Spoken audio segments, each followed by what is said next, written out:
പഴയ നിയമത്തിൽ സൃഷ്ടികർത്താവായ യഹോവ, പുതിയ നിയമത്തിൽ യഹൂദ ഗോത്രത്തിലെ സിംഹം, വെളിപ്പാടിലെ ഇടിനാദവും സർവശക്തനും അഗ്നിജ്വാലയ്ക്കൊത്ത കണ്ണുള്ള ആമേൻ എന്നുള്ളവൻ അരുളി ചെയ്യുന്നതെന്തെന്ന് ചെവിയുള്ളവൻ കേൾക്കട്ടെ.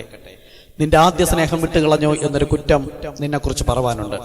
നീ ഏതിൽ നിന്ന് വീണിരിക്കുന്നു എന്ന് ഓർത്ത് മാനസാന്തരപ്പെട്ട് സഭ ഒന്ന്, ആത്മാവ് ഒന്ന്, കർത്താവ് ഒരുവൻ, വിശ്വാസം ഒന്ന്, സ്നാനം ഒന്ന് എന്ന ഈ ആദ്യ വിശ്വാസത്തിലേക്ക് മടങ്ങി വരിക. ഇല്ലാഞ്ഞാൽ നന്നല്ല. ആമേൻ. 2 പത്രോസ് 1-ാമത്തെ അധ്യായം 1 മുതൽ 11 വരെയുള്ള വേദഭാഗം വായിച്ച് പ്രാർത്ഥിച്ചിട്ട് പോയിരിക്കുക.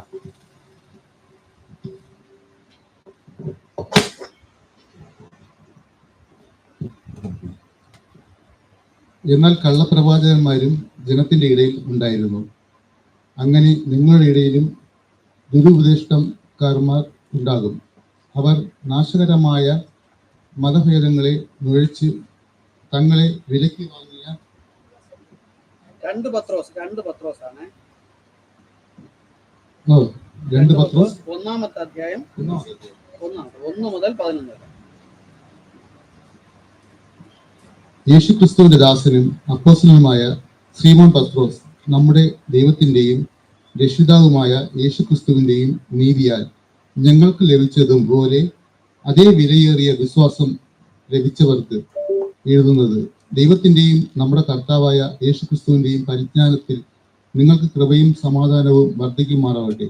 തന്റെ മഹത്വത്താലും വീര്യത്താലും നമ്മെ വിളിച്ചവന്റെ പരിജ്ഞാനത്താൽ അവന്റെ ദിവ്യശക്തി ജീവനും ഭക്തിക്കും വേണ്ടതൊക്കെയും നമുക്ക് ദാനം ചെയ്തിരിക്കുന്നുവല്ലോ. അവയാൽ അവൻ നമുക്ക് വിലയേറിയതും അതിമഹത്തമായതും വാഗ്ദത്തങ്ങളെ നൽകിയിരിക്കുന്നു. ഇവയാൽ നിങ്ങൾ ലോകത്തിന്റെ മോഹത്താലുള്ള നാശം വിട്ടൊഴിഞ്ഞിട്ട് ദിവ്യ സ്വഭാവത്തിന് കൂട്ടാളികളായി തീരുവാൻ ഇടവരുന്നു. അതു നിമിത്തം തന്നെ നിങ്ങൾ സകല ഉത്സാഹവും കഴിച്ച് നിങ്ങളുടെ വിശ്വാസത്തോട് വീര്യവും, വീര്യത്തോട് പരിജ്ഞാനവും, പരിജ്ഞാനത്തോട് ഇന്ദ്രിയജയത്തോട് സ്ഥിരതയും, സ്ഥിരതയോട് ഭക്തിയും, ഭക്തിയോട് സഹോദരപ്രീതിയും, സഹോദരപ്രീതിയോട് സ്നേഹവും കൂട്ടിക്കൊള്ളുവിൻ. ഇവ നമ്മൾക്കുണ്ടായി വർദ്ധിക്കുന്നു എങ്കിൽ നിങ്ങൾ നമ്മുടെ കർത്താവായ യേശുക്രിസ്തുവിന്റെ പരിജ്ഞാനം സംബന്ധിച്ച് ഉത്സാഹമില്ലാത്തവരും നിഷ്ഫലന്മാരും ആയിരിക്കുകയില്ല. അവ ഇല്ലാത്തവനോ കുരുടനത്രേ, അവൻ ഹ്രസ്വദൃഷ്ടിയുള്ളവനും തന്റെ മുമ്പിലത്തെ പാവങ്ങളെ ശുദ്ധീകരണം മറന്നുപോയവനും തന്നെ. അതുകൊണ്ട് സഹോദരന്മാരെ, നിങ്ങളുടെ വിളിയും തിരഞ്ഞെടുപ്പും ഉറപ്പാക്കുവാൻ അധികം ശ്രമിപ്പിൻ. അങ്ങനെ ചെയ്താൽ നിങ്ങൾ ഒരു നാളും ഇടറിപ്പോകാതെ നമ്മുടെ കർത്താവും രക്ഷിതാവുമായ യേശുക്രിസ്തുവിന്റെ നിത്യരാജ്യത്തിലേക്കുള്ള പ്രവേശനം ധാരാളമായി പ്രാപിക്കും. കർത്താവേ, നമ്മൾ വായിച്ചതുപോലെ ഈശ്വരി, നമ്മൾ വചനം വെറുതെ കേട്ടു പോകുന്നവരാവാതെ ഈശ്വരി അത് പ്രമാണിച്ച് ചെയ്യുന്നവരായി മാറുവാൻ കർത്താവെ ഞങ്ങൾക്ക് കൃപ ചെയ്യണമേ. ഈശ്വരി, ഞങ്ങൾക്ക് സ്നേഹം ഓരോ നാളും നമ്മുടെ രക്ഷിതാവും വീണ്ടെടുപ്പുകാരനുമായ കർത്താവായ യേശു ക്രിസ്തുവിനുള്ള സ്നേഹം ഞങ്ങൾക്ക് വർദ്ധിക്കുമാറാവണേ. അപ്പം ഞങ്ങൾക്ക് വചനം കേട്ട് എന്തെങ്കിലും ഒരു ജ്ഞാനം സമ്പാദിക്കുന്നതല്ലാതെ കർത്താവുമായിട്ട് ഓരോ ദിവസവും ആ സ്നേഹത്തിൽ ഞങ്ങൾ വർദ്ധിച്ചു വരുവാനായി അങ്ങയുടെ ആത്മാവിനെ ഞങ്ങളിൽ പകരണമേ. യേശുവേ, അങ്ങ് പറഞ്ഞിരുന്നതെല്ലാം അനുസരിക്കുവാനും, യേശുവേ, ഈ ലോകത്തിന്റെ മോഹം വിട്ട്, യേശുവേ, ഈ ലോകക്കാരോട് ചേരാതെ നമ്മൾ ലോകക്കാരെ സ്നേഹിക്കണം, എന്നാൽ അവരുടെ പ്രവൃത്തികളിൽ കൂട്ടാളികളാകാതെ യേശുവേ, ആ വചനം പറയുന്നത് പോലെ നമ്മുടെ വീണ്ടെടുപ്പുകാരനായ രക്ഷിതാവുമായ കർത്താവിനെ ആശ്രയിച്ച് വചനത്തിൽ നിലനിന്ന് മുൻപോട്ട് പോകുവാൻ ഞങ്ങളുടെ ശക്തി പകരണമേ കർത്താവേ. യേശുവേ, പ്രിയമകൻ വചനം പറയുമ്പോൾ യേശുവേ, ആ വചനം ഞങ്ങളിൽ ഗ്രഹിക്കുവാനും അത് ഞങ്ങളെ ഹൃദയങ്ങളിൽ അത് മുത്തുകളായി വളരുവാനും യേശുവേ ഞങ്ങളിൽ ശക്തി നൽകണേ കർത്താവേ. നമ്മൾ ഇന്ന് കേൾക്കുന്ന വചനം യേശുവേ, ഞങ്ങൾ അത് മറന്നു പോകാതെ യേശുവേ, അത് നമ്മൾ ജോലി സ്ഥലത്തായിരുന്നാലും എവിടെയായിരുന്നാലും ആ വചനം നമ്മൾ ഗ്രഹിച്ചുകൊണ്ട് മുമ്പോട്ട് പോകുവാനും യേശു അടുത്ത് ഞങ്ങൾ വീണ്ടും കൂട്ടായ്മയിൽ കടന്നു വരുമ്പോഴും നമ്മൾ കേട്ട വചനങ്ങളൊന്നും മറക്കാതെ ഞങ്ങളുടെ ഹൃദയത്തിൽ അത് വളരുവാൻ തക്കവണ്ണം അങ്ങ് ഞങ്ങളിൽ പ്രവർത്തിക്കണേ കർത്താവേ. യേശുവേ, എല്ലാ മഹത്വവും പുകഴ്ചയും കർത്താവായ യേശു ക്രിസ്തുവിന്റെ നാമത്തിൽ തന്നെ യേശുവെ ഞങ്ങളുടെ പ്രാർത്ഥന കേൾക്കണമേ. ആമേൻ, ആമേൻ. ഇരിക്കാം, എല്ലാവർക്കും ഇരിക്കാം.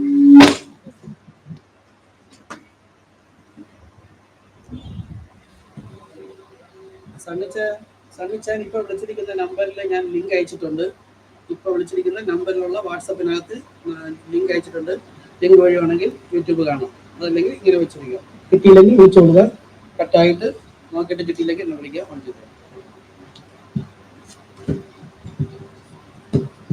Hallelujah, hallelujah, hallelujah. വേഗം വരുന്ന കർത്താവായ യേശു ക്രിസ്തു നാമത്തിൽ നിങ്ങൾക്ക് എന്റെ സ്നേഹവും.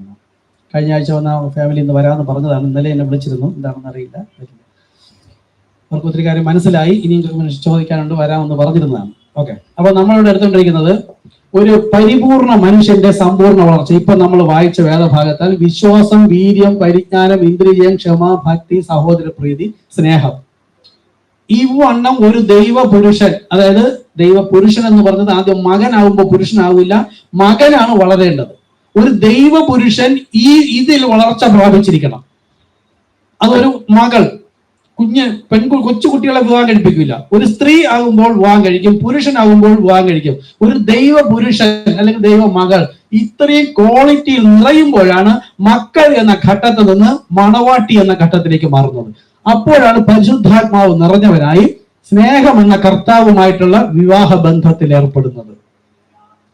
അപ്പോൾ തന്നെ ഇവിടെ ഈ ഓരോ കളർ കൊടുത്തിരിക്കുന്നു. ഈ ഓരോ നിറവും കാണിക്കുന്നത് മഴവില്ലിന്റെ നിറമാണിത്. ഇതിവിടെ ഇപ്പം ഒരുപോലെ കളർ കാണുന്നത് ഓരോരോ കളർ തന്നെയാണ്. ലൈവിൽ കാണുന്നവർക്കും കാണാൻ പറ്റുന്ന അറിയില്ല. അപ്പൊ ഇത് 7 നിറങ്ങളാണ്, 7 ദൈവത്തിന്റെ പൂർണ്ണതയാണ്. ഓരോ നിറത്തിനും ഓരോ പ്രത്യേകത ഉണ്ട്. അത് ഞാൻ പിന്നെ വേറെ ദിവസം പഠിപ്പിക്കാം. അപ്പൊ ഈ 7 നിറവും പ്രാപിക്കുമ്പോൾ തന്നെ വിശ്വാസം, ഓരോ നിറവും ഓരോ കാര്യങ്ങൾ നമ്മളിപ്പോ ഏതൊരു പഠിച്ചു. ക്ഷമയാണ് പഠിച്ചുകൊണ്ടിരിക്കുന്നത്. വിശ്വാസം നമ്മൾ പഠിച്ചു, വീര്യം പഠിച്ചു, പരിജ്ഞാനം പഠിച്ചു, ഇന്ദ്രിയജയം പഠിച്ചു. ക്ഷമയാണ് ഇപ്പൊ പഠിച്ചുകൊണ്ടിരിക്കുന്നത്. അതിൽ 2 കാര്യം നമ്മൾ നോക്കി. അബ്രഹാമിന്റെ കാര്യം. ദൈവം അബ്രഹാമിനെ വിളിച്ചിട്ട് 25 വർഷം പരിശോധിച്ചു. നമ്മളെ കർത്താവ് വിളിച്ച് സഭയിൽ കൊണ്ടുവന്ന് പ്രാർത്ഥിച്ചാൽ ഉടൻ ഒരു അനുഭവം കിട്ടിയില്ലെങ്കിൽ നമ്മൾ അപ്പോഴേ വിട്ടുപോകും. അബ്രഹാമിനെ വിളിച്ച് 25 വർഷം വാഗ്ദത്തം ചെയ്ത് കൊടുത്തില്ല. മാത്രമല്ല ആ വാഗ്ദത്ത സന്തതി ലഭിക്കുന്നതിന് വിരോധമായ രീതിയിൽ അബ്രഹാമിന്റെ ശരീരം നിർജീവമായി കൊണ്ടേയിരുന്നു. ഒരു വാഗ്ദത്തം 75-ാമത്തെ വയസ്സിൽ അബ്രഹാമിനെ സാറയും വിളിച്ച്, ആ സമയത്ത് ആരോഗ്യമുണ്ട്. അന്നത്തെ കാലത്ത് ആ സമയത്ത് കുഞ്ഞിനെ പ്രാപിക്കാൻ തക്കവണ്ണം രണ്ടുപേരുടെ ശരീരം യോഗ്യമായിരുന്നു. എന്നാൽ ആ വാഗ്ദത്തം പ്രാപിക്കാതെ ഓരോ ദിവസവും അവരുടെ ശരീരത്തിൽ ജീവൻ നഷ്ടപ്പെട്ടുകൊണ്ടിരിക്കുന്ന സമയത്ത് പോലും കാണുന്നതിനെ അല്ല വിശ്വസിച്ചത്, കാണുന്നതിന്റെ ആശയ്ക്ക് വിരോധമായി കാണാത്ത പ്രത്യാശയിൽ ആശയോടെ വിശ്വസിച്ചു. ആ വിശ്വാസം എപ്പോൾ നമുക്ക് വരുന്നുവോ അപ്പോൾ മാത്രമേ നാം അബ്രഹാമിന്റെ വിശ്വാസം സംബന്ധിച്ച് ദൈവമക്കളാവുകയുള്ളൂ. അപ്പോൾ ക്ഷമ വേണം. അതാണ് 1, 2, 3, 4 5-ാമത്തെ കാര്യം. 7 കാര്യമുണ്ട്. 5-ാമത്തെ നമ്മൾ ക്ഷമ. അത് അബ്രഹാമിന്റെ കാര്യം നമ്മൾ വിശദമായി പഠിച്ചിരുന്നു. ഷോർട്ടായിട്ട് പറയാണ്. അത് കഴിഞ്ഞിട്ട് നോഹയുടെ കാര്യം നമ്മൾ അവസാനം എടുത്തു നിർത്തിയ. നോഹയ്ക്ക് അബ്രഹാമിനുണ്ടായിരുന്നതിനേക്കാൾ ക്ഷമയുണ്ടായിരുന്നു. കാരണം നോഹ 120 വർഷമാണ് സുവിശേഷം അറിയിച്ചത്. 120 വർഷവും ദൈവത്തിന് വിളിച്ച വെളിപ്പാട് അവൻ ലോകത്തോട് പോയി ചെന്ന് പറഞ്ഞിട്ട് വന്ന് പെട്ടകമുണ്ടാക്കുമ്പോഴും അവൻ തിരിഞ്ഞു നോക്കിയില്ല.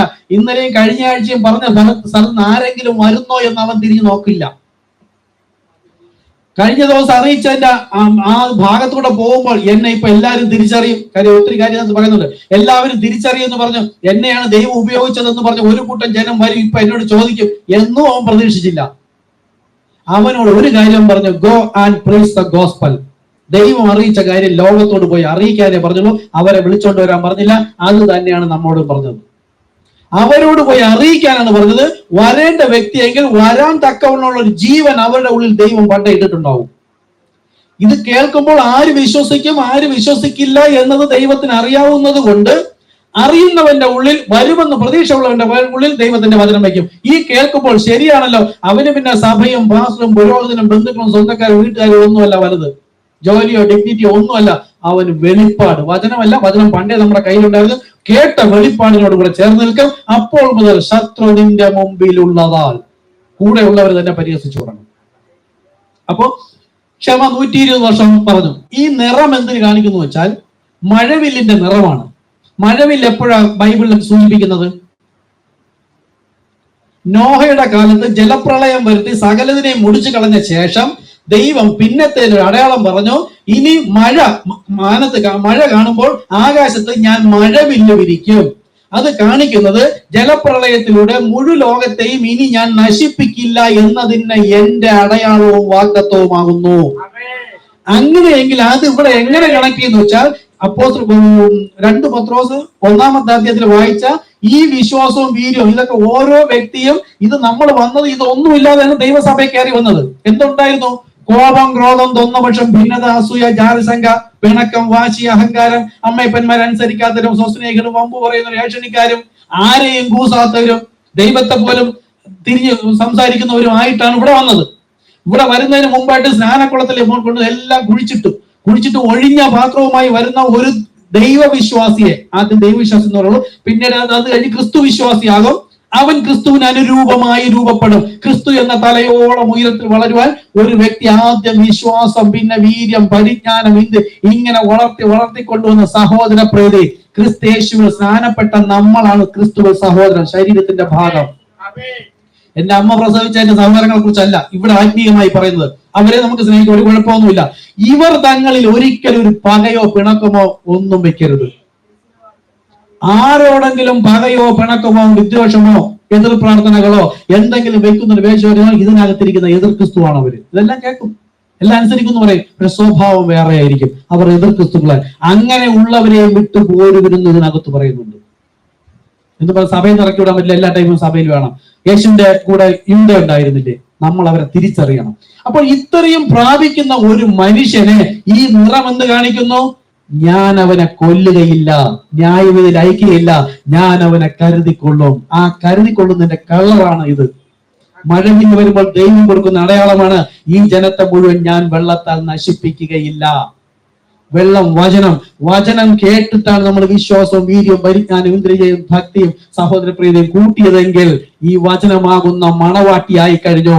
ഈ വരുന്ന വചനത്താൽ തന്നെ എന്നെ ന്യായം വിധിക്കില്ല എന്ന അടയാളമാണ് ഈ കള്ളർ. ഓരോ കള്ളറിനും വാല്യൂ ഉണ്ട്, ഓരോ ഉദ്ദേശമുണ്ട്. അതൊക്കെ പിന്നീട് പഠിക്കാം. ഓക്കെ, നിങ്ങൾ പ്രാർത്ഥന 7 മുദ്രകളുടെ ഏതോ മെസ്സേജിൽ ഇതൊക്കെ വ്യക്തമായിട്ട് കർത്താവ് ഇദ്ദേഹത്തിനോട് സംസാരിച്ച കാര്യമാണ്. ഞാൻ പഠിച്ച കാര്യമല്ല. ഇത് 14 വർഷമായി ഞാൻ ഈ മെസ്സേജിൽ വന്നിട്ട് അനേകം പുസ്തകങ്ങൾ വായിച്ച് പഠിച്ചിട്ട് കർത്താവിനാൽ വെളിപ്പെട്ട് കിട്ടിയ കാര്യങ്ങളാണ് ഞാൻ ഈ ചുരുക്കമെന്നാണ് പെട്ടെന്ന് പറയുന്നത്. ഓക്കെ, കർത്താവ് സഹായിക്കട്ടെ, നിങ്ങൾക്കും ലഭിക്കട്ടെ ഇതുപോലെ. അപ്പോ 120 വർഷം നോഹ ക്ഷമിച്ചു. അവൻ ദൈവത്തോട് ചോദിച്ചില്ല. പെട്ടകത്തിൽ കയറിയിരുന്നപ്പോഴും ഭാര്യയും മക്കളും കളിയാക്കിയിട്ടുണ്ടായിരിക്കാം. കാര്യം അവരല്ല വിശ്വാസി. ആദാമിന്റെ ഭാര്യ വിശ്വാസിയായിരുന്നില്ല, അബ്രഹാമിന്റെ ഭാര്യ വിശ്വാസിയായിരുന്നില്ല, ഇയ്യോബിന്റെ ഭാര്യ വിശ്വാസിയായിരുന്നില്ല, നോഹയുടെ ഭാര്യ മക്കളും വിശ്വാസിയായിരുന്നില്ല. അവരെപ്പോഴും സഭയായിട്ടാണ് പറയുന്നത്. സഭയിൽ വിശ്വാസിയും അവിശ്വാസിയും ഉണ്ടാകാം. സഭ എന്ന് വെച്ചാൽ വന്നു കൂടുന്ന ജനം. തലയാണ് ക്രിസ്തു, പുരുഷൻ. ക്രിസ്തുവിനെ കുറിക്കുന്നത് പുരുഷന് തെറ്റുണ്ടാകാം. ഞാൻ പറയുന്നത് ഈ മെസ്സേജ് പ്രകാരമുള്ള കാര്യം നിങ്ങൾ കണക്ട് ചെയ്താൽ മതി. അപ്പോ ഇവിടെ 120 വർഷം നമ്മളാണ് സഭ. നമ്മൾ ഇതിൽ പരിപൂർണപ്പെട്ടാൽ മാത്രമേ ക്രിസ്തു എന്ന തലയോടുകൂടെ ചേർക്കുകയുള്ളൂ. അവന് ലഭിക്കുന്നതാണ് ഈ കളർ. എന്താണെന്നറിയോ? ഒന്നുകൂടെ പറയും, എന്താ ഈ കളർ? ഇതാണ് പരിശുദ്ധാത്മ എന്ന മുദ്ര. ക്രിസ്തേശുവിനുള്ളവർക്ക് പിന്നെ ശിക്ഷാവിധി ഇല്ല. അവനെ കർത്താവ് കൊണ്ടുപോകുമെന്ന് ലോകത്തോട് കാണിച്ചു കൊടുക്കുന്നത്. കുറച്ചുകൂടെ പറഞ്ഞുതരാം. ഈ സ്വഭാവം നമ്മളിൽ ഇല്ലെങ്കിൽ മുദ്ര ഏറ്റിട്ടില്ല എന്ന് ഇതിനകത്തോട് വ്യക്തമായി പറയുന്നു. കർത്താവ് ദൈവത്തോടാണ്.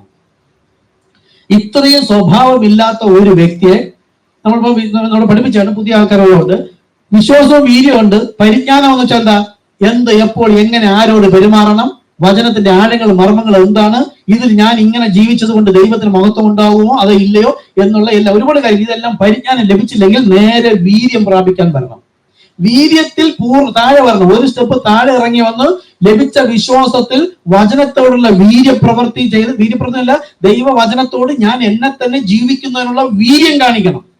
എതിർത്ത് നിൽക്കുന്നവര് അത് വേണ്ട, അതും കുഴപ്പമില്ല, ഇതും കുഴപ്പമില്ല എന്ന് പറയുന്നവരുടെ കൂട്ടത്തിലെല്ലാം ഒല്ല. ആമേ, വചനം ഇങ്ങനെ പറയുന്നു, ആ വചനം പോലെ തന്നെ ഞാൻ ആയിരിക്കും എന്ന തീർച്ചയോടെ വീര്യത്തോടു കൂടി വീണ്ടും താഴെ ഇറങ്ങി വന്ന് വീര്യം പ്രാപിച്ച ശേഷം മാത്രമേ ഇതിനെ നിലനിർത്തണം. ലഭിച്ച ഓരോന്നും നിലനിർത്തിക്കൊണ്ട് വേണം വീണ്ടും പരിജ്ഞാനം കൂടെ കെട്ടപ്പെടുത്താൻ. അങ്ങനെ പോകുമ്പോൾ ഓരോ നിറവും കിട്ടുകയാണ് അവന്. ഈ പരിപൂർണ മനുഷ്യന് സമ്പൂർണ്ണ വളർച്ച 7 നിറവും ആ വചനം നമ്മൾ അപ്ലൈ ആയാൽ പിന്നെ നമ്മൾ പരിശുദ്ധാത്മാന ദ ഹോളി ഗോസ്റ്റ് മുദ്രയിട്ട് കഴിഞ്ഞാൽ ക്രിസ്തു എന്ന തലക്ക് സ്നേഹം, വചനം, ദൈവം സ്നേഹം തന്നെ. യോഹന്നാൻ 4:4-16. യോഹന്നാൻ 4:8-16 പറയുന്നു, ദൈവം സ്നേഹം തന്നെ. ക്രിസ്തു എന്ന തലയോളം ഉയരത്തിൽ വളർന്നാൽ പിന്നെ യവനെ നശിപ്പിക്കാൻ ആർക്കും കഴിയില്ല, ദൈവത്തിന് പോലും കഴിയില്ലെന്ന കാര്യം. എന്താ? ദൈവം വാഗ്ദത്തം ചെയ്തു 7 നിറങ്ങൾ. ആ വചനം, മുദ്ര, പരിശുദ്ധാത്മാവ് നമ്മളെ അടയാളം ചെയ്തു. ഇത് ഏതെങ്കിലും സ്വഭാവം നമ്മൾ ഇരിക്കുമെങ്കിൽ വിചാരിച്ചോളുക, നമ്മൾ മുദ്രയേറ്റിട്ടില്ല. മുദ്ര ഏറ്റ് കഴിഞ്ഞിട്ടും ഈ സ്വഭാവം വരണമെങ്കിൽ വിചാരിച്ചോളാം, മുദ്ര പണ്ടേ ഏറ്റില്ല. കാര്യം എന്താ? ദൈവത്തിന്റെ തെരഞ്ഞെടുപ്പിനെ കുറിച്ച് അവൻ ലജ്ജിക്കുന്നില്ല.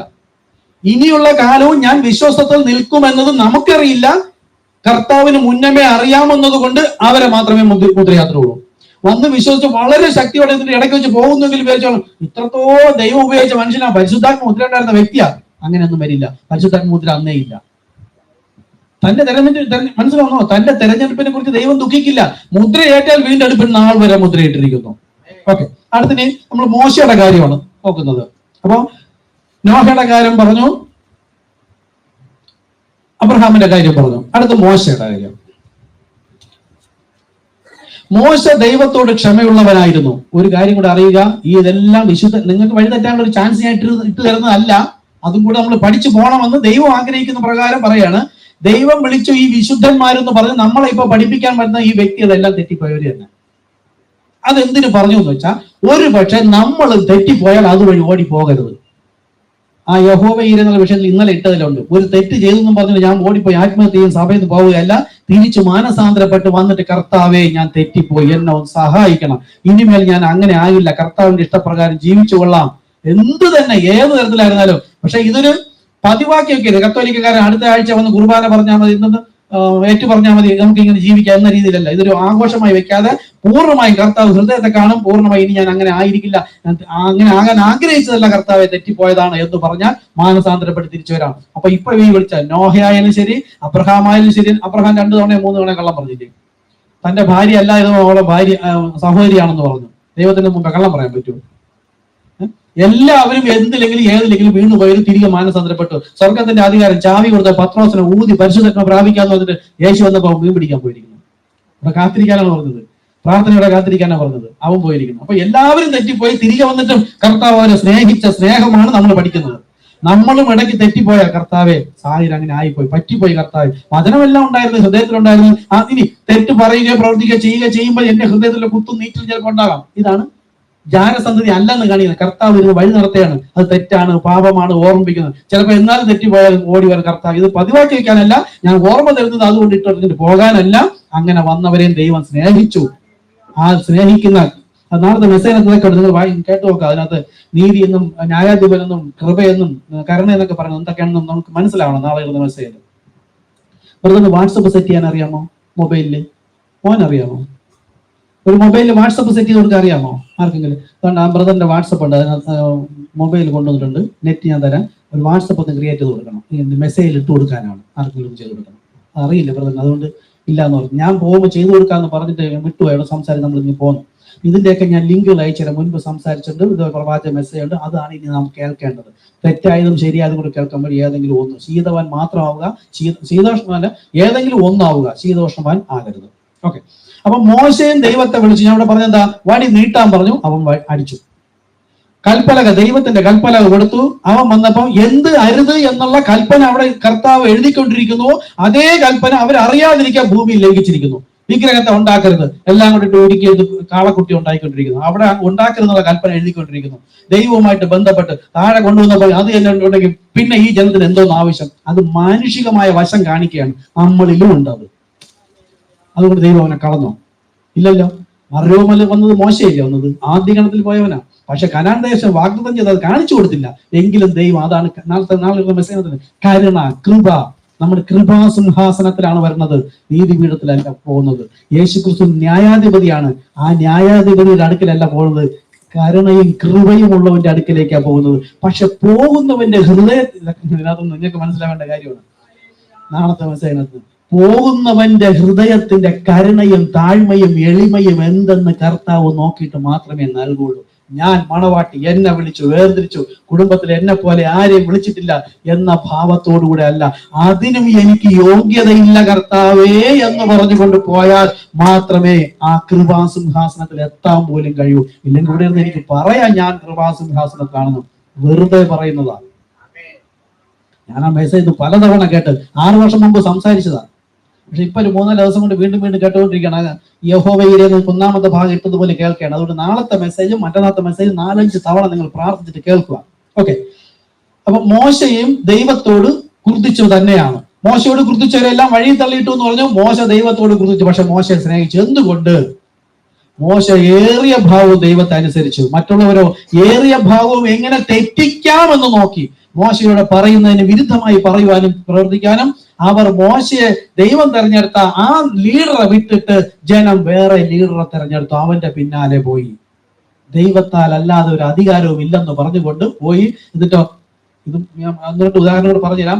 മോശയെ വിളിച്ചിട്ട് പറഞ്ഞു, നിങ്ങൾ അന്യദേവന്മാരെ ആരാധിക്കരുത്, അന്യ സ്ത്രീകളെ വിവാഹം കഴിക്കരുത് എന്നെല്ലാം പറഞ്ഞിട്ടും മോശ പറഞ്ഞതിന് വിരുദ്ധമായിട്ടും അവര് മോവാബില് അരാമ്യ ദേശത്തൂടെ വന്നപ്പോൾ അതിസുന്ദരിമാരായ പെൺകുട്ടിയെ വിവാഹം കഴിച്ചു. ദൈവവചന വിരുദ്ധമായി വിവാഹം കഴിച്ചു. കുഞ്ഞുങ്ങളും ലഭിച്ചു. ദൈവം പറഞ്ഞിരിക്കുന്നത് ലഭിക്കില്ല എന്ന്. അപ്പൊ ഇവർ തിരിഞ്ഞു ചോദിക്കുകയാണ്, മോശെ നീ പറഞ്ഞതിന് വിരുദ്ധമായി ദൈവം പറഞ്ഞു എന്നാ മോശയോട്. അപ്പൊ ദൈവത്തെ ധിക്കരിച്ച് വിവാഹം കഴിഞ്ഞിട്ടും കുഞ്ഞുങ്ങൾ തരണമെങ്കിൽ ഭാര്യ ഭർത്താവായിട്ട് വിവാഹം കഴിഞ്ഞ് ജീവിക്കുന്ന എല്ലാവർക്കും കുഞ്ഞ് കിട്ടാറില്ലല്ലോ. അപ്പൊ ദൈവത്താൽ അല്ലാതെ ഒരു ദാനവും ഇല്ല എന്ന് പറയുന്നു. അപ്പൊ വചനവിരുദ്ധമായി വിവാഹം കഴിച്ചിട്ട് ഞങ്ങൾക്ക് ദൈവം കുഞ്ഞുങ്ങൾ തന്നില്ലേ? അത് വെച്ചിട്ട് അവരെന്ത് പറഞ്ഞു? ഞങ്ങൾ വിശ്വാസിയാണെന്ന് വിചാരിച്ചു. മനസ്സിലായോ? എന്നെ കർത്താവ് വിളിച്ചു, ഞാൻ ഒരുവരോട് സുവിശേഷം അറിയിച്ചു. എന്റെ കുടുംബത്തിലും നാട്ടിലും വീട്ടിലും ആരും വിശ്വസിച്ചില്ല, ഞാൻ മാത്രമേ വിശ്വസിച്ചുള്ളൂ.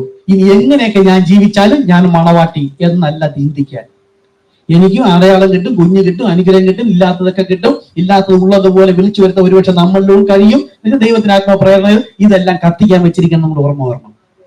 ഈ കത്തിക്കുന്നതിനിടയിലൂടെ എന്റെ ആത്മാവിനെ കർത്താവിന്റെ കരങ്ങളിൽ കൊടുത്ത് നിത്യതയിൽ പോകാൻ എനിക്ക് കഴിഞ്ഞാൽ മാത്രമാണ് ഞാൻ നിത്യരാജ്യത്തിന് അവകാശമാവുന്നത്. അതുകൊണ്ട് മോശയെ എതിർത്തവർക്ക് കുഞ്ഞുങ്ങൾ കിട്ടിയെന്ന് പറഞ്ഞ് അനുഗ്രഹം കിട്ടിയെന്ന് പറഞ്ഞ് എനിക്കും അങ്ങനെ പോയാൽ കിട്ടണമെന്നില്ല. ഇനി കിട്ടിയാലും ദൈവത്തിന്റെ കൃപയാണെന്ന് വിചാരിക്കരുത്. അത് വേറെ ഇത് വേറെ. ഓക്കെ. അപ്പോ മോശ ക്ഷമയുള്ളവനായിരുന്നു. അതെ, ദൈവം മോശയോട് പറഞ്ഞു, മോശെ എന്റെ ജനത്തിന്റെ നിലവിളി ഞാൻ കേട്ടു. ഇതൊക്കെ മുന്നമേയുള്ള വചനം വായിച്ചാൽ അറിയാം. ഇവരിങ്ങനെ നിലവിളിക്കുന്ന കാര്യമെല്ലാം പറഞ്ഞിട്ടുണ്ട്. നിലവിളിക്കാതിരിക്കത്തക്ക വണ്ണം കർത്താവ് അനുഗ്രഹിച്ചിരുന്നു. പിന്നെ ധിക്കരിച്ചു പോയതുകൊണ്ടാണ്. എന്നാൽ മോശയിലൂടെ വിളിച്ച് പുറത്തേക്ക് കൊണ്ടുവരുമ്പോഴും ദൈവം അനുഗ്രഹിക്കും എന്ന് പറഞ്ഞു. യെരൂശലേമിൽ കൊണ്ടുവന്നിട്ട് വീണ്ടും അവർ ധിക്കരിച്ചു. പിന്നെയും നിലവിളിക്കേണ്ടി വന്നു. ശത്രുവിനെ കൊണ്ടുവന്ന് അടിമയാക്കി പിടിച്ചുകൊണ്ടുപോയി. അവിടെ ചെന്നിട്ട് നിലവിളിച്ചു. പക്ഷെ മോശയെ കുറിച്ച് ഇതൊക്കെ പറഞ്ഞിരിക്കുമ്പോഴും ഞാൻ ഇതോടെ അടുത്ത് പറയുന്നത് നിങ്ങൾക്കും അങ്ങനെ ആകാനല്ല. അബദ്ധത്തിൽ തെറ്റിപ്പോയാലും ക്ഷമയോടെ അതാണ് കർത്താവ് ആർദ്രത, ആ കൃപാസിംഹാസനത്തിൽ വരുവാൻ. കൃപ എന്ന വാക്കിന്റെ അർത്ഥം എന്താണ്? അർഹിക്കാത്തവന് ലഭിക്കുന്ന ദാനം. അപ്പൊ എനിക്ക് അങ്ങോട്ട് പോകാൻ ഒരു യോഗ്യതയും ഇല്ല എന്ന് ആദ്യം തീരുമാനിച്ചുറച്ച് ആ എളിമയോടെ ഞാൻ എന്നെ തന്നെ യോഗ്യതയില്ലെന്നാക്കി തീർത്തിട്ട് മാത്രമേ കർത്താവിന്റെ സന്നിധിയിൽ പ്രാർത്ഥനയ്ക്ക് പോലും ഇരിക്കാൻ പാടുള്ളൂ. അല്ലെങ്കിൽ കൃപാസിംഹാസനം ഒന്നും ലഭിക്കില്ല. ഓക്കെ. യോഗ്യത നോക്കിയിട്ടല്ല തരുന്നത്. അതിന്റെ ഉദാഹരണം മോശയ്ക്ക് ഒരു യോഗ്യതയും ഇല്ല. ദൈവം പറഞ്ഞതിൽ പലതും അവനും ധിക്കരിച്ചു. ഓക്കെ. മോശെ എന്റെ ജനത്തിന്റെ നിലവിളി ഞാൻ കേട്ടു. ഞാൻ അവരുടെ പീഡനങ്ങൾ കണ്ടുപിടിക്കുന്നു. ഞാൻ അവരെ വിടുവിക്കുന്നതിൽ താഴെ ഇറങ്ങി വരികയാണ്. ഞാൻ അതിനായി നിന്നെ അവിടേക്ക് അയക്കാൻ പോവുകയാണ്. എന്നിട്ട് മോശയിൽ ഒരു ശരീരം ദൈവത്തിന് വേണം. ആ ശരീരത്തിൽ ആത്മാവായി വന്നിരുന്നിട്ട് ദൈവം സംസാരിക്കുകയാണ്. അവനും ദൈവവും തമ്മിൽ വ്യത്യാസം കാണുന്നതിനായി ദൈവം അവന്റെ മഹിമ അവന് കാണിച്ചു കൊടുത്തു. ആ പുറം ഭാഗം കാണിച്ചു കൊടുത്തു. ദൈവത്തിന്റെ തേജസ് മഹിമ കാണിച്ചു കൊടുത്തു. മോശ പറഞ്ഞു, ഇതാ ഞാൻ പോകുന്നു. ദൈവത്തിന്റെ മഹിമ അവൻ ഒരിക്കൽ കണ്ടപ്പോൾ അവന് വിശ്വാസമുണ്ടായി. എനിക്ക് ദൈവം, അവന്റെ ചിന്തയാണ്, നൈസർഗികമായ ജീവൻ നൽകുവാൻ കഴിയുമെങ്കിൽ ദൈവത്തിന് എനിക്കൊരു ആത്മീക ജീവനും നൽകുവാൻ കഴിയുമെന്ന് അവനിൽ ഒന്നാമതായി ദൈവത്തിന് ഒരു വിശ്വാസമുണ്ടായി. അപ്പൊ വിളിച്ച ദൈവം വിശ്വസ്തൻ. ഇത്രയും കാലം ഇത് നമുക്ക് വേണ്ടി പറയാണ്. സംഘടനാ സഭയിൽ കർത്താവിനെ അന്വേഷിച്ചു കൊണ്ടിരുന്നപ്പോൾ ഒരു സമയത്ത് കർത്താവ് സന്ദേശം എന്നെ തേടി വന്ന് ഞാൻ വരാതെ എന്നെ കർത്താവ് കൊണ്ടുവന്നെങ്കിൽ അവസാനത്തോളം വഴി നടത്തുവാൻ ഈ കർത്താവ് ശക്തനാകയാൽ ഞാൻ ശക്തി കാണിക്കേണ്ട. ക്രിസ്തുവിന്റെ കരത്തിൽ താണിരുന്നാൽ, ബലമുള്ള കരത്തിൽ താണിരുന്നാൽ കർത്താവ് നമ്മെ ഉയർത്തിക്കോളും. അത് നമ്മൾ 7 മുദ്രയുള്ള പുസ്തകം വായിക്കുമ്പോൾ ഒന്നാമത്തെ പുസ്തകത്തിന്റെ പേര് എളിമയിൽ മറഞ്ഞിരുന്നു കൊണ്ട് ദൈവം തന്നെ അടുത്തത് എങ്ങനെയുള്ളവർക്ക്? എളിമയുള്ളവർക്ക് വെളിപ്പെടുത്തുന്നു. ഒരു ഉദാഹരണം, രാജാതി രാജാവും കർത്താതി കർത്താവുമായിരുന്ന ദൈവം, സർവശക്തനായ ദൈവം, അതെല്ലാം സമത്വവും മുറുകെ പിടിക്കാതെ വേഷത്തിൽ മനുഷ്യനായി, നാളെ ഇടുന്ന മെസ്സേജിനകത്ത് ഇതുകൊണ്ട് എല്ലാം ഉണ്ട്. അതായത് മുഴു ബൈബിൾ നാളെ ഒരു 3/4 മണിക്കൂർ മെസ്സേജിനകത്തുണ്ട്. മുഴു വീര്യത്തോടു കൂടെ നിന്ന ദൈവം എളിമ ധരിച്ച് താഴെ വന്നപ്പോൾ ഈ ജനങ്ങളെല്ലാം വരുന്ന മശിഹയെ, അത് യഹോവ രക്ഷകനാണ് വരുന്നതെന്ന് യെശയ്യാപ്രവചനമുണ്ട്, ആ വരുന്ന ദൈവത്തെ ഇവർ വലുതാക്കി പഠിപ്പിച്ചിരുന്നു. കോടി കോടി ദൂതന്മാരുമായി വരും, കയ്യഫാവിന്റെ കൊട്ടാരത്തിൽ വരും, യെരുശലേം ദേവാലയത്തിൽ വരും. നമ്മൾ അവന് തത്വത്തിന്റെ പ്രഭയും കാണാൻ തേജസ്സുള്ളവൻ, തലയ്ക്ക് മുകളിലുള്ള ഈ ആകാശവിലും ഇതെല്ലാം കാണും. അപ്പൊ നമുക്ക് തിരിച്ചറിയാം അവനായിരിക്കും. അതെല്ലാം ഉണ്ടായിരുന്ന ദൈവം അതെല്ലാം മാറ്റി വച്ചിട്ട് വേഷത്തിൽ മനുഷ്യനായി, ഒരു സാധാരണ തെരുവിൽ നടക്കുന്ന ഒരു സ്ത്രീ ഒരു കുഞ്ഞിനെ പ്രസവിച്ചാലും ഈ കാലിത്തൊഴുതി കൊണ്ട് കിടത്തില്ല. കോമാളിനാറ്റവും കൊതുക് കടിയും വൃത്തിഹീനവുമായ, അത് എവിടെ കൊണ്ട് കിടത്തിയത്? പുൽത്തൊട്ടിയിലല്ല. പുൽത്തൊട്ടി എന്ന് പറയുന്നു പുല്ലിടുന്നിടത്തല്ല, വെള്ളം കുടിക്കാൻ. അത് യാക്കോബിന്റെ കിണറിലൊക്കെ പഴയ നിയമത്തിൽ പറയുന്നുണ്ട്, കന്നുകാലികൾക്ക് വെള്ളം കുടിക്കാൻ. അതാണ് ഒട്ടകത്തിന് വെള്ളം കൊടുക്കുന്നത്. റബേക്ക കോരി കൊടുത്ത് വെള്ളം കോരി വെച്ചൊരു തൊട്ടിയുണ്ട്. ആ പുൽത്തൊട്ടി, ആ പശുവിന് തീറ്റ കൊടുക്കുന്ന, വെള്ളം കൊടുക്കുന്ന ഒരു തൊട്ടിയുണ്ട്. ആ തൊട്ടിയിൽ തുണികൾ എന്തെങ്കിലും വെച്ചിട്ടായിരിക്കും അവിടെ കൊണ്ടുവന്ന് കിടത്തിയത്. അല്ല കന്നാലി തൊഴുത്തിലൊന്നുമല്ല കൊണ്ട് കിടത്തിയത്. അപ്പൊ ദൈവം അങ്ങനെയൊക്കെ വരാമെന്നിരിക്കെ ഒരു എളിയ മനുഷ്യൻ പോലും വരാൻ മടിക്കുന്ന തരത്തിൽ അത്രത്തോളം താഴ്മയോടെ വന്നപ്പോൾ മനസ്സിലായതും അതിലും താഴെ ഉള്ളവർക്ക് മാത്രമേ മനസ്സിലായുള്ളൂ. ഇതാണ് അതിന്റെ മർമ്മം. ഈ പുൽത്തൊട്ടിൽ കിടത്താൻ കഴിവുള്ള യോഗ്യതയുള്ളവരിനേക്കാൾ മികച്ചവരായ ആർക്കും യേശുവിനെ മനസ്സിലായില്ല. ആ യോഗ്യതയ്ക്ക് താഴെ ഉണ്ടായിരുന്നവർക്ക് മാത്രമാണ് അവരുടെ മുമ്പിൽ നിൽക്കുന്നവൻ ആരാണെന്നും അത് സൃഷ്ടികർത്താവായ ദൈവമെന്നും മനസ്സിലായത്. വേശ്യമാർക്ക് മനസ്സിലായി, കുരുടന് മനസ്സിലായി, ഭൂതഗ്രസ്തന് മനസ്സിലായി, കണ്ണ് കാഴ്ചയില്ലാത്ത ബർത്തിമായിക്ക് മനസ്സിലായി, അമ്മയുടെ ഗർഭം മുതൽ മുടന്തനായവർക്ക് മനസ്സിലായി. ഇവരെല്ലാം ഇവിടെ പോലും കിടക്കാൻ യോഗ്യതയില്ലാത്തവരായിരുന്നു. എന്തെങ്കിലും ഒരു അല്പമെങ്കിലും ശേഷിയോ യോഗ്യതയോ ഉണ്ടെന്ന് സ്വയം നനച്ച ഒരു വ്യക്തിക്കും ഈ കർത്താവായ യേശു ക്രിസ്തു, യേശു മനസ്സിലായി, അത് സൃഷ്ടികർത്താവാണെന്ന് മനസ്സിലാക്കുന്നവൻ, വിശ്വസിക്കുന്നവൻ, ഹൃദയം കൊണ്ട് അത് തന്നെ ഏറ്റെടുത്ത് ഒന്ന് എന്ന് പറയുന്നവനാണ് രക്ഷയുടെ ആദ്യത്തെ പടി പോലും വരുന്നത്. അപ്പോൾ ഈ മുദ്രയിൽ അത് തന്നെയാണ് വായിക്കുമ്പോൾ നാം അല്ലാതായി തീരണം. അന്നു മുതൽ കർത്താവിന്റെ വരവ് വരെയും ഞാൻ അല്ലാതായി തീരണം. ഞാനോ കുറയണം. ഈ പറയുന്ന ക്രിസ്തു എന്നിൽ വളരുമ്പോൾ ക്രിസ്തു മഹത്വം എടുക്കും. മറ്റുള്ളവർ പറയും, ഇന്നലെ വരെ നിങ്ങളെ കണ്ടതുപോലെ അല്ല, ഒരു പ്രത്യേകത, ഞാൻ ഇടയ്ക്കൊന്ന് വിളിച്ചോട്ടോ, സംസാരിച്ചോട്ടോ, അല്ലെങ്കിൽ ഒന്ന് കാണണം, ഒരു വചനം ഒന്ന് പറഞ്ഞു തരുമോ, എന്തോ ഒരു പ്രത്യേകത ഉണ്ട്. അതെ, ജീവജലത്തിന്റെ നദികൾ പുറപ്പെട്ടുകൊണ്ടേയിരിക്കും. അപ്പോഴും താഴുക താഴുക താഴുക. ഹല്ലേലൂയ. അപ്പോ അവനും ദൈവവും തമ്മിലുള്ള വ്യത്യാസം, ആ ദൈവത്തിന്റെ മഹിമ അവൻ ഒരിക്കൽ കണ്ടപ്പോൾ അവൻ വിശ്വാസമുള്ളവനായി തീർന്നു. അപ്പൊ നൈസർഗികമായ ഒരു ജീവനെ ദൈവം എനിക്ക് തന്നെങ്കിൽ ആത്മീകമായ ഒരു ജീവനെയും എനിക്ക് തരാൻ കഴിയുമെന്ന് അവൻ വിശ്വസിച്ചു. അവന് രണ്ടാമത്തെ ജനനത്തെയും എനിക്ക് നൽകുവാൻ കഴിയും. അതായത് ആദ്യത്തെ ജനനം എന്റെ ജീവൻ, അമ്മയിൽ നിന്ന് അപ്പൽ നിന്ന് ലഭിക്കുന്ന ആ ശരീരത്തോടു കൂടി ദൈവത്തിന് വരുന്ന ജീവൻ. പിന്നെ പ്രാകൃതമായ സ്വഭാവം, അത് മരിക്കുകയാണ്. മരിച്ച ശേഷം ജീവന്റെ പുതുക്കത്തിൽ വരുന്നത് ദൈവാത്മാവിനാലുള്ള ജീവൻ തരുവാനും. അപ്പൊ ഒന്നാമത്തെ ജീവൻ തരുവാൻ ദൈവം സന്നദ്ധനാണെങ്കിൽ ദൈവവചന പ്രകാരം എനിക്ക് രണ്ടാമത്തെ ജീവൻ, അതേതാണ്? നമുക്കിന്ന് ലഭിച്ചു എന്ന് നമ്മൾ പറയുന്ന ജീവനല്ല. ആ ജീവൻ എനിക്ക് ലഭിച്ചാൽ എന്റെ ജീവിതം മാറിയിരിക്കും, എന്റെ സ്വഭാവം മാറിയിരിക്കും. അതാണ് വീണ്ടും ജനനം. ആ ജനനം പിന്നെ ഇതിനകത്ത് നിന്ന് ഭക്ഷിക്കാനേ ആഗ്രഹിക്കുള്ളൂ. ആ ജീവൻ ആത്മീക മനുഷ്യനാണ്. ആത്മീക മനുഷ്യന്റെ വളർച്ചയ്ക്ക് വചനം പോരാ, വചനം മതി എന്ന് പറയും. വെളിപ്പാടിനാലാണ്, അത് മണവാട്ടിയാണ്, വെളിപ്പാടിലാണ് കെട്ടപ്പെടുന്നത്. അതിന് അവൻ ബുദ്ധി കൊണ്ട് ബൈബിൾ വായിച്ചാൽ കിട്ടില്ലെന്ന് നമുക്ക് തന്നെ അറിയാം. നമ്മൾ ബുദ്ധിയിലൊക്കെ പണ്ട് വായിച്ചതാണ്. കാലക്രമത്തിൽ എപ്പോഴോ നമ്മൾ അറിയാതെ വചനത്തെ തീക്ഷ്ണത വെച്ച് അന്വേഷിക്കാൻ തുടങ്ങി.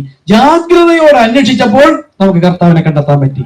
ഇനി ആ കർത്താവിനെ മുഖാമുഖം സന്ധിച്ചു ആ ക്രിസ്തുവിൽ നിന്ന് നമ്മൾ വളർച്ച പ്രാപിക്കണം. അപ്പോഴും ഞാനോ കുറയണം, കർത്താവോ വളരെയണം. ഓക്കെ, കർത്താവിനെ ദൈവത്തിന് ജീവനകം എനിക്ക് ഈ വടി താഴേക്ക് എറിഞ്ഞിട്ട് ഒരു പാമ്പിനെ മാറ്റുവാൻ കഴിയും.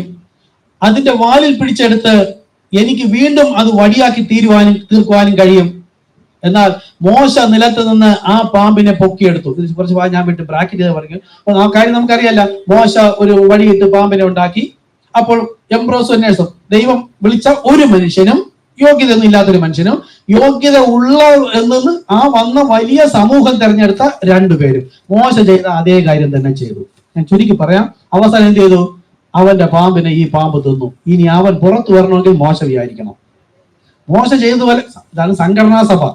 സംഘടനാ സഭയിൽ ഇരിക്കുമ്പോൾ എനിക്ക് അത്ഭുതമുണ്ട്, അടയാളമുണ്ട്, വീര്യപ്രവൃത്തിയുണ്ട്, ആത്മാവുണ്ട്, പരിശുദ്ധാത്മാവുണ്ട്, എല്ലാം ഉണ്ട്.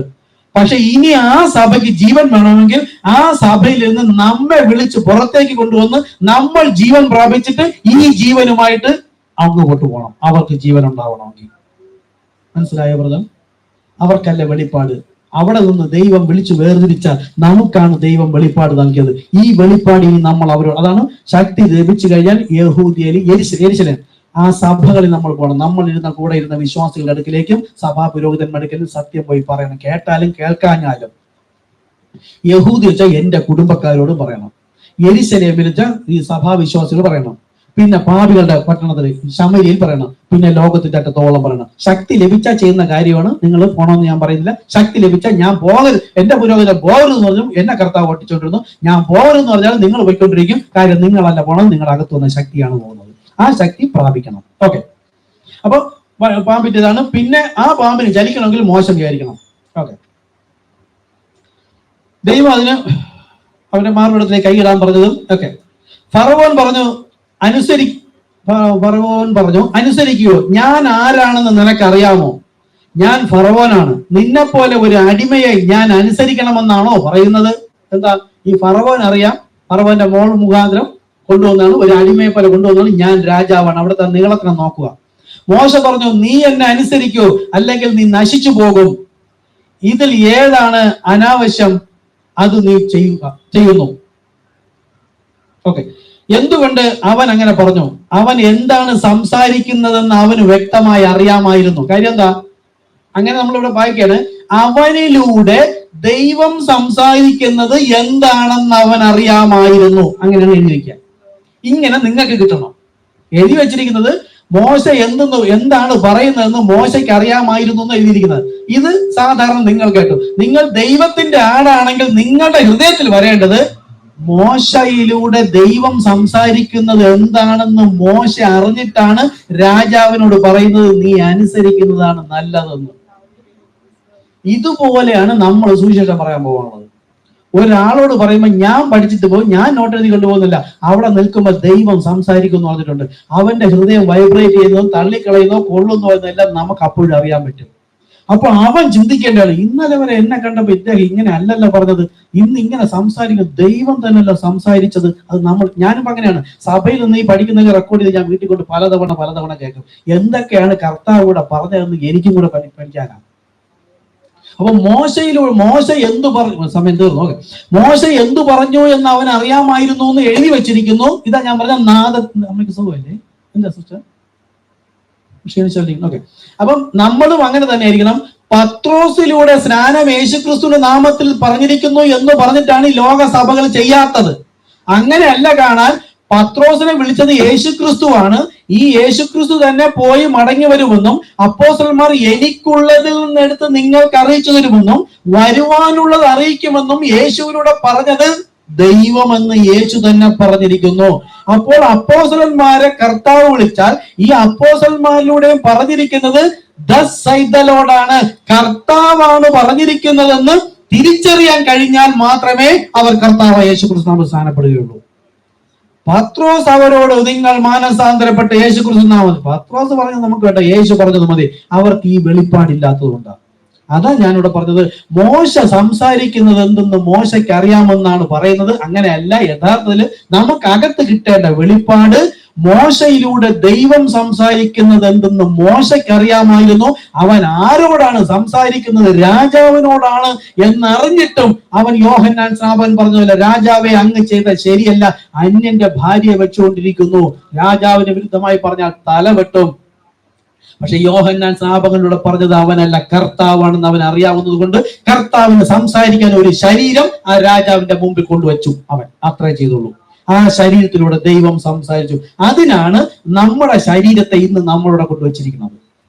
ദൈവത്തിന് ഇന്ന് എന്നോട് എന്തോ പറയാനുണ്ട്. എഴുന്നേൽക്കാം. സമയമായതുകൊണ്ട് നിർത്തുന്നത്, അല്ലെങ്കിൽ ദൂരേക്ക് പോകണ്ടല്ലേ. അപ്പോ രാജാവ് സിംഹം ഗർജിച്ചിരിക്കുന്നു. നമ്മൾ ഇന്നിവിടെ വന്നത്, ഇനി നിങ്ങൾ ഇവിടെ വരുമ്പോഴും വരേണ്ടത്, സിംഹം ഗർജിച്ചിരിക്കുന്നു, സിംഹം രാജാവാകുന്നു. സിംഹം ഗർജിച്ചാൽ ഭൂമിയിൽ അത് കേൾക്കുന്ന ഒരു വ്യക്തിയും ചലിക്കില്ല, ഭയപ്പെടും. എന്താ?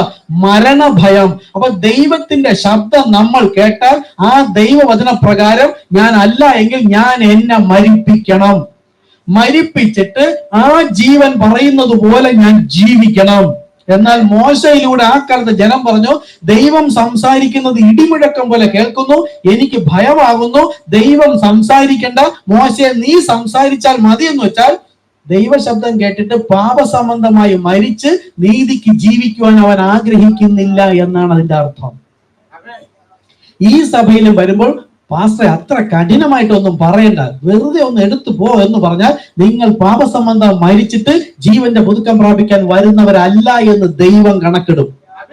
അപ്പോസ്തലന്മാർ പറഞ്ഞത് ശക്തിയോടുകൂടെ പറഞ്ഞു. ഞങ്ങൾ പറഞ്ഞതിന് വിരുദ്ധമായി ആര് പറഞ്ഞാലും ശപിക്കപ്പെട്ടവനെന്ന് പറയണമെങ്കിൽ പൗലോസിലൂടെ പറഞ്ഞ കർത്താവ് സംസാരിച്ച ദൈവത്തോടാണ്.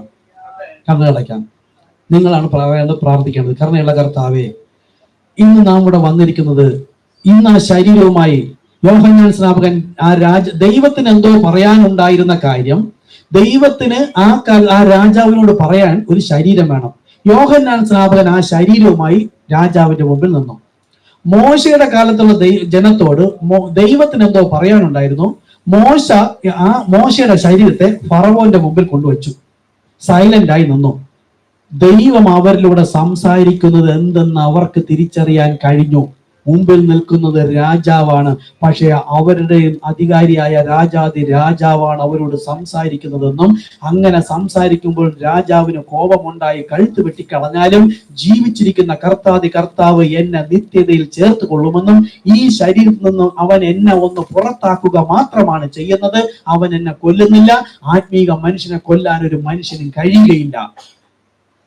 ആ ഒരു വെളിപ്പാടോടുകൂടി വന്നുവെങ്കിൽ അടുത്ത ആഴ്ചയും നിങ്ങളുടെ ശരീരത്തെ ഇവിടെ കൊണ്ടുവയ്ക്കുക. ദൈവത്തിന് നിങ്ങളോട് എന്തോ പറയുവാനുണ്ട്. അത് കേട്ടിട്ട് നിങ്ങളുടെ അകത്തെ മനുഷ്യൻ അങ്ങനെ ജീവിക്കാൻ തത്രപ്പെടുമ്പോൾ നിങ്ങൾ അതിനെ മിണ്ടാതിരിക്കെ ഇപ്പൊ വേണ്ട, ഇന്നിങ്ങനെ ആവട്ടെ, ഈ ആഴ്ച ഇങ്ങനെ പോട്ടെ, പിന്നീടാവട്ടെ എന്ന് നിങ്ങളുടെ ബുദ്ധിയിലൂടെ പറഞ്ഞതിനെ കൊന്നുകളയരുത്. ദൈവം അയച്ച ദൈവത്തിന്റെ വചനത്തെ ജീവനെ കെടുത്തുവാൻ നമുക്ക് വേണ്ടി അയച്ച ജീവനെ കെടുത്തുവാൻ, അതിന്റെ ജീവനെ കെടുത്തുവാൻ പറ്റില്ല, അത് മറ്റൊരാളുടെ ജീവനായി എപ്പോഴെങ്കിലും വരും. നോഹയുടെ പറഞ്ഞ ഉണ്ടായ ജലം നോഹയും കുടുംബത്തെ ജീവിപ്പിച്ചു, മറ്റുള്ളവരെ അതേ ജലം മുക്കിക്കൊന്നു. അതുപോലെ ദൈവത്തിന്റെ വചനം കേൾക്കുവാൻ വന്ന് ഞാൻ ഇന്ന് അകത്തെ മനുഷ്യനെ ഈ ദൈവവചന പ്രകാരം എളിമയോടെ താഴ്മയോടെ ഇന്ന് പഠിച്ച ക്ഷമ എന്നതാണ്. ആ ക്ഷമ എന്നിൽ ഇല്ലെങ്കിൽ കർത്താവെ, ഈ ദൈവഹിത പ്രകാരമുള്ള ക്ഷമ എനിക്ക് നൽകണമേ. അതിനായി കരങ്ങളെ ഉയർത്താം. കരുണയുള്ള കർത്താവെ, നാം പലപ്പോഴും വീണ്ടും ജനിച്ചവരാണെന്ന് പറഞ്ഞിട്ടും ആ കോപം ഇതുവരെയും എന്നിൽ നിന്ന് പോയിട്ടില്ല, ആ ദുർസ്വഭാവം പോയിട്ടില്ല, വിശ്വാസം പൂർണ്ണമായി വന്നിട്ടില്ല, പരിപൂർണ വിശ്വാസം വന്നിട്ടില്ല, ക്ഷമ വന്നിട്ടില്ല, സുവിശേഷത്തോടുള്ള കർത്താവിന്റെ വചനം പ്രമാണിച്ച് ജീവിച്ചനുസരിക്കുവാൻ ഒരു വീര്യം വന്നിട്ടില്ല.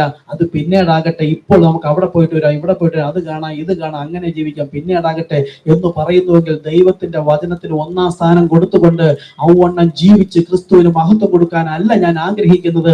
അതുകൊണ്ട് വീര്യം എന്നിൽ നിന്ന് നശിച്ചു പോയിരിക്കുന്നു.